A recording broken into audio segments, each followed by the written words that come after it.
Federal agents raided the home of Navy Secretary Jackson Reed, seizing 20 kilograms of heroin, $40 million in cash, and cartel-linked documents. Reed vanished before the raid, but was later captured after a coastal chase. The investigation uncovered a hidden network of corrupt officials tied to drug trafficking, leading to multiple arrests across Washington, Maryland, and Virginia. Federal investigators say the case began with a quiet anomaly: an unregistered speedboat found drifting near Tangier Island. On board were two encrypted satellite phones, a duffel bag containing $600,000 in tightly wrapped stacks, and a set of documents referencing coded shipments along the eastern seaboard. At first, the discovery looked like another routine smuggling attempt, but analysts at the Department of Homeland Security noticed something unusual. The communication patterns on the recovered devices matched signatures seen in previous cartel-linked operations. That raised immediate alarms inside multiple agencies, prompting a deeper review that would ultimately expose one of the most shocking corruption scandals in modern U.S. military history. Within days, the investigation expanded when forensic technicians decrypted partial message logs.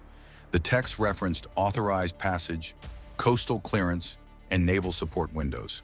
These phrases suggested involvement from someone with insider military access, someone capable of controlling coastal patrol rotations. The possibility that such an individual existed pushed the case straight to a federal task force consisting of DHS, the DEA, and the Naval Criminal Investigative Service. Agents began quietly pulling naval duty rosters, monitoring unusual schedule changes, and analyzing supply chain anomalies. One name appeared repeatedly: Navy Secretary Jackson Reed. Reed had long been considered a rising star, decorated veteran, strategic planner, and a public figure known for strong stances against corruption. Yet the new evidence suggested something far more sinister. Over the next 2 months, investigators traced the financial networks around him and uncovered shell companies that moved millions through offshore accounts in Belize, Malta, and Cyprus. Although none of these transactions directly implicated Reed, patterns in the data strongly indicated coordination with known Sinaloa intermediaries.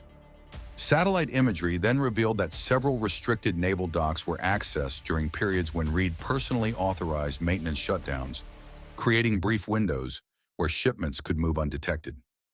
By early spring, the task force decided to move from observation to direct surveillance.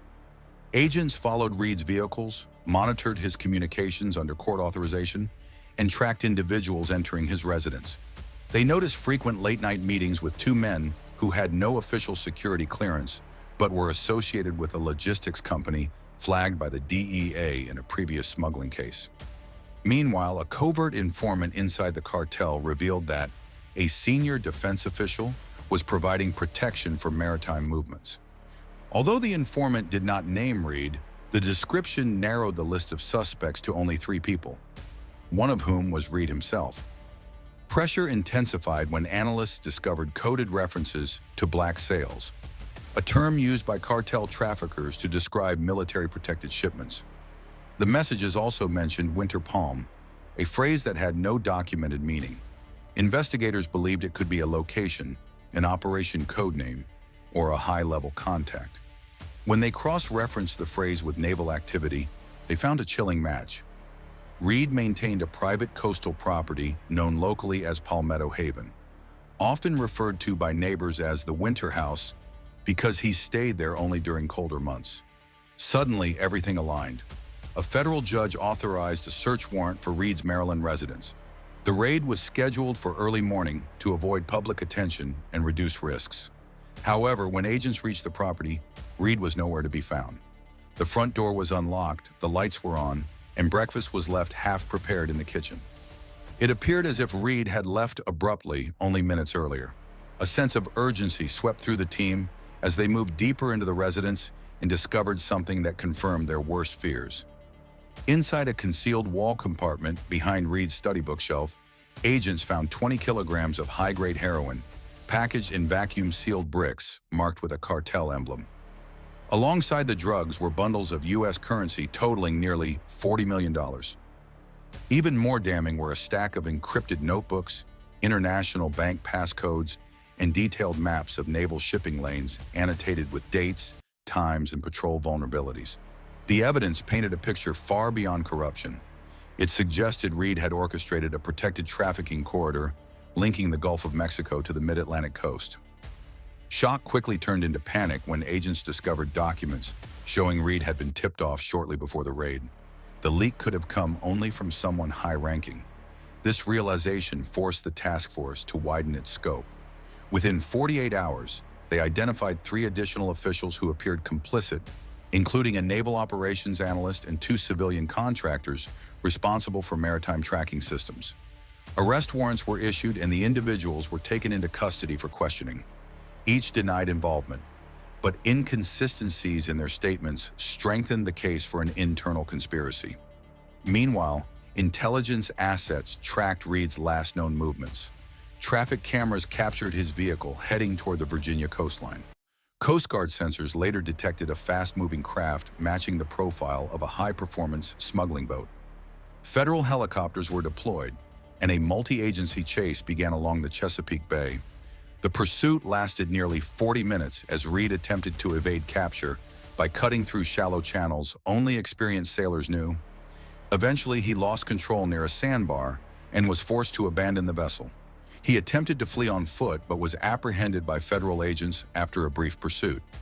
During interrogation, Reed remained silent, invoking his right to counsel. His refusal to cooperate prompted investigators to rely solely on digital and financial evidence. A massive forensic review revealed dozens of unauthorized access logs tied to Reed's credentials, proving he manipulated naval systems to hide cartel shipments. Data from his seized satellite devices showed months of coded coordination with cartel intermediaries. Most disturbing was a set of messages implying that Reed believed he was untouchable due to connections with unnamed federal allies. The scandal erupted across national media, triggering an immediate political firestorm and forcing emergency briefings inside Washington's highest security rooms. News networks ran continuous coverage, analysts debated possible national security failures, and lawmakers demanded urgent explanations. Members of Congress called for full accountability, warning that the situation represented more than simple corruption. It was a breach that could compromise military readiness and public trust. The Pentagon responded by launching an internal review of every coastal operation overseen during Reed's tenure, pulling thousands of pages of logs, communications, and ship movement data. Meanwhile, speculation spread rapidly as journalists uncovered new fragments of information, suggesting that the trafficking network was not a small side operation, but an extensive, professionally structured system that may have operated undetected for years. As federal agents widened the investigation, they uncovered a complex web of corruption linking more than 9 individuals spread across Maryland, Virginia, and Washington, D.C. Several of these individuals were found to have financial ties to offshore accounts in the same jurisdictions used by Reed's shell companies. Patterns in the wire transfers indicated coordinated activity, suggesting that the network used multiple layers of international financial laundering to hide the origins of its funds. During interrogation, one contractor finally broke under pressure and admitted that Reed had paid him to manipulate radar blind spots during specific nights. Exact windows that perfectly aligned with recorded cartel shipping routes. This confession confirmed agents' suspicions that the scheme required deep logistical cooperation and insider access. By mid-summer, the multi-agency task force made a breakthrough when intelligence pointed them toward a secondary warehouse in rural Virginia. Surveillance showed irregular activity, including trucks entering late at night and leaving with their license plates concealed.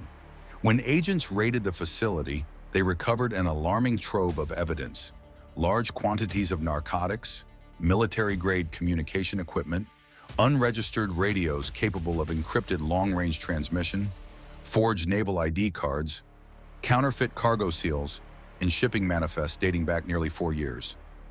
Many documents contained Reed's handwritten markings, route corrections, and inspection avoidance notes.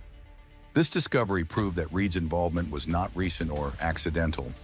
He had facilitated at least 9 major shipments, each protected through tampered military schedules and falsified clearance data. The estimated street value of the trafficked narcotics exceeded $300 million, making it one of the most lucrative smuggling networks ever tied directly to a federal defense official. As trials formally began, prosecutors constructed a sweeping and meticulously detailed case. They argued that Reed was not merely another corrupt official, but the architect of an unprecedented infiltration of U.S. military infrastructure by cartel affiliates. They presented communications showing Reed personally negotiated payments, established meeting points, issued instructions for patrol diversions, and authorized covert shipment windows. Defense attorneys attempted to portray Reed as a victim who had been coerced by dangerous criminal organizations, but the evidence told another story. Financial records, text exchanges, and surveillance videos painted Reed as an active, willing collaborator. One key piece of footage captured him overseeing a nighttime transfer at a restricted naval dock, an image that shattered any remaining public sympathy. Throughout the legal proceedings, the scandal deepened. More arrests followed as investigators continued combing through seized devices, offshore banking logs, and communications from encrypted messaging platforms. A federal judge later unsealed additional warrants, revealing that 2 local officials in Maryland and 1 port supervisor in Virginia had also accepted bribes to expedite cargo screenings, falsify inspection records, and temporarily disable scanning equipment. Although these individuals were not directly part of the military chain of command, their cooperation allowed the trafficking network to function with minimal interference. Prosecutors argued that the scheme depended on layers of corruption spanning civilian agencies, local authorities, and federal defense structures. Public outrage surged as each week brought new revelations. Commentators described the scandal as one of the most devastating breaches of federal trust in modern American history. Military leaders emphasized that Reed acted independently and that no high-ranking officials were aware of his criminal dealings. However, critics argued that the oversight failures were systemic.